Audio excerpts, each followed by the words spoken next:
2 Samuel 8. Kemenangan-kemenangan Daud. Sesudah itu, Daud memukul kalah orang Filistin dan menundukkan mereka. Lalu Daud mengambil kendali pemerintahan atas ibu kota dari tangan orang Filistin. Dan ia memukul kalah orang Moab. Lalu sambil menyuruh mereka berbaring di tanah, ia mengukur tempat mereka dengan tali.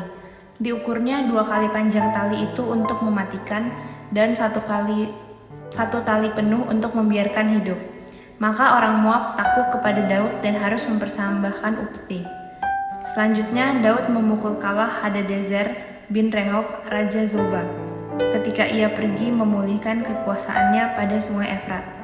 Daud menawan daripadanya 1.700 orang pasukan berkuda dan 20.000 orang pasukan berjalan kaki. Lalu Daud menyuruh memotong urat keting segala kuda kereta, tetapi dengan meninggalkan 100 ekor kuda kereta. Lalu orang Aram dari Damsyik datang menolong Hadadezer Raja Zobah, tetapi dari antara orang Aram itu Daud menewaskan 22.000 orang. Kemudian Daud menempatkan pasukan-pasukan pendudukan di daerah orang Aram dari Damsyik. Orang Aram itu takluk kepada Daud dan harus mempersembahkan upeti. Tuhan memberikan kemenangan kepada Daud kemanapun ia pergi berperang. Sesudah itu, Daud mengangkut perisai-perisai emas yang dipakai oleh anak buah Hadadezer, lalu membawanya ke Yerusalem. Dan dari Betah dan dari Berotai, yaitu kota-kotanya Hadadezer, Raja Daud mengangkut amat banyak tembaga.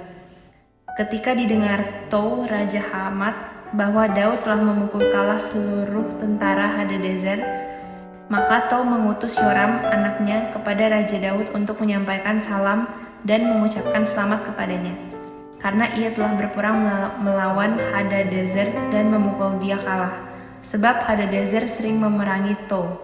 Dan Yoram membawa barang-barang perak, emas, dan tembaga.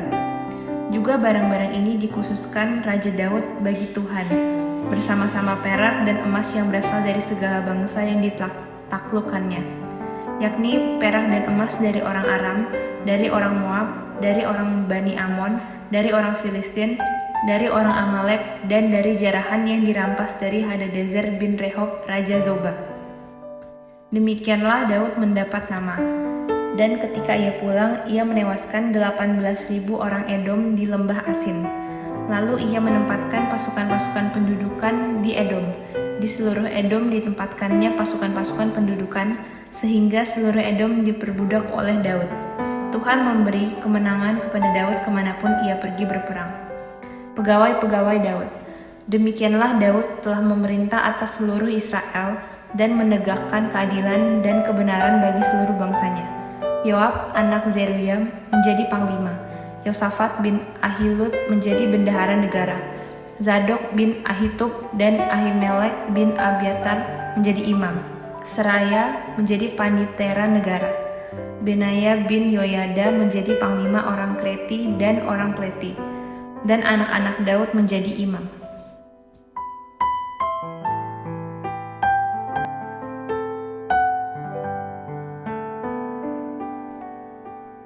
Dua Samuel 9.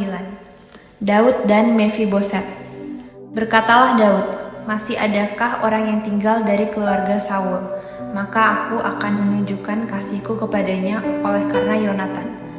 Adapun keluarga Saul mempunyai seorang hamba yang bernama Ziba. Ia dipanggil menghadap Daud. Lalu raja bertanya kepadanya, "Engkaukah Ziba?" Jawabnya, "Hamba tuanku." Kemudian berkatalah raja, "Tidak adakah lagi orang yang tinggal dari keluarga Saul? Aku hendak menunjukkan kepadanya kasih yang dari Allah." Lalu berkatalah Ziba kepada raja, "Masih ada seorang anak laki-laki Yonatan yang cacat kakinya." Tanya raja kepadanya, "Di manakah ia?" Jawab Ziba kepada raja, "Dia ada di rumah Mahir bin Amiel di Lodebar." Sesudah itu Raja Daud menyuruh mengambil dia dari rumah Mahir bin Amiel dari Lodebar. Dan Mefiboset bin Yonatan bin Saul masuk menghadap Daud. Ia sujud dan menyembah. Kata Daud, "Mefiboset." Jawabnya, "Inilah hamba tuanku." Kemudian berkatalah Daud kepadanya, "Janganlah takut, sebab aku pasti akan menunjukkan kasihku kepadamu oleh karena Yonatan, ayahmu. Aku akan mengembalikan kepadamu segala ladang Saul, nenekmu, dan engkau akan tetap makan sehidangan dengan aku." Lalu sujudlah Mefiboset dan berkata, "Apakah hambamu ini sehingga engkau menghiraukan anjing mati seperti aku?" Lalu raja memanggil Ziba, hamba Saul itu, dan berkata kepadanya, "Segala sesuatu yang adalah milik Saul dan milik seluruh keluarganya kuberikan kepada cucu tuanmu itu. Engkau harus mengerjakan tanah baginya, engkau, anak-anakmu dan hamba-hambamu, dan harus membawa masuk tuayannya, supaya cucu tuanmu itu ada makanannya. Mefiboset, cucu tuanmu itu akan tetap makan sehidangan dengan aku."